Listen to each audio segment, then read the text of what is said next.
আসসালামু আলাইকুম। Hey guys, আপনারা সবাই কেমন আছেন? আশা করি সবাই ভালো আছেন। আলহামদুলিল্লাহ আমি অনেক ভালো আছি।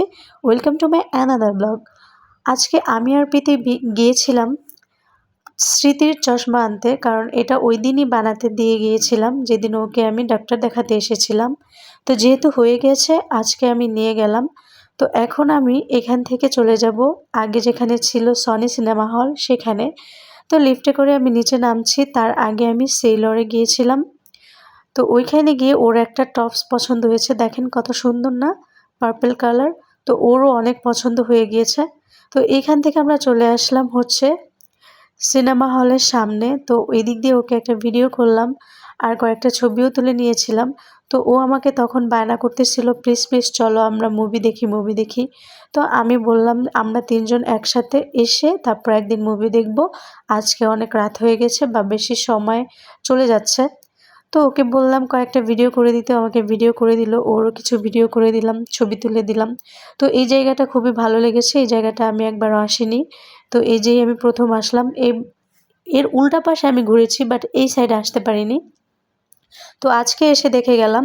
তো এইখানে আমি খাওয়ার জন্য বসছিলাম, বাট আমরা যেটা খেতে চাচ্ছিলাম সেটা আসলে ছিল না। দুঃখের বিষয়, এখান থেকে আমাদের উঠে অন্য জায়গায় চলে যেতে হয়েছে। তো এইখান থেকে আমরা চলে যাব হচ্ছে উল্টা পাশে, যেটা হচ্ছে অনেক কিছু পাওয়া যায়। আর অনেক কিছুর মধ্যে আমরা অনেক কিছু খাবো না, সেখানে খাবো হচ্ছে আমরা মিট বক্স, কারণ এর আগে ট্রাই করা হয়েছে। তো আমার কাছে খুবই ভালো লেগেছিল, এই জন্য আমি প্রীতিকে বললাম। তো প্রীতি বলতেছে তাড়াতাড়ি চলো, আমার অনেক ক্ষুধা লেগেছে। তো বেশি দেরি না করে আমরা অলরেডি চলে এসেছি। এখন এখানে ওকে বসিয়ে আমি অর্ডার করে দিলাম। তো প্রীতিকে জিজ্ঞেস করতেছিলাম তোমার কি ক্ষুধা লেগেছে, তো মাথা নাড়তেছিল আর বলতেছিল হ্যাঁ অনেক ক্ষুধা লেগেছে। তো মিট বক্স অর্ডার হয়ে গিয়েছে, এখন প্রীতি যে নিয়ে আসবে। আর প্রীতি বড়দের মতো ব্যাগ থেকে রিক্সা ভাড়া, তারপর হচ্ছে নিজে যে খাবার আনা, এগুলো খুবই এনজয় করে, বড়দের মতো মানে সাজতে চায়। এই জিনিসগুলোর মধ্যে আছে। তো আমি ভিডিও করতেছিলাম, ও বলতেছিল অনেক মজা হয়েছে, এখন ভিডিও রেখে খাও। তো আমিও খাওয়া শুরু করলাম। তো ওকে বলতেছিলাম এর আগে যে ভিডিওটা করলাম ওটা আসলে হয়নি, ক্যামেরা অন করে রেখেছি বাট ভিডিও হয়নি। আর এইদিকে ছোট্ট বাচ্চাটাকে দেখে ও আর সামলাতে পারলো না, যে নিয়ে আসলো বাবুটা আসলে উপর হয়ে পড়ে গিয়েছিল সিঁড়িতে, ওই কথাই বলতেছিল প্রীতিকে। তো প্রীতি বলতেছিল বাবুটা অনেক কিউট তাই না। তো আমি বললাম হ্যাঁ আসলেই বাবুটা কিউট।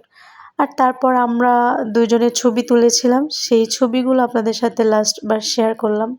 তো আমাদের ভিডিওগুলো কেমন লেগেছে অবশ্যই অবশ্যই, যদি ভালো লেগে থাকে আবারও ভিডিও দিলে দেখবেন।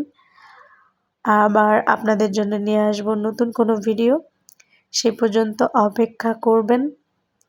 ভালো থাকবেন, সুস্থ থাকবেন। আল্লাহ হাফেজ।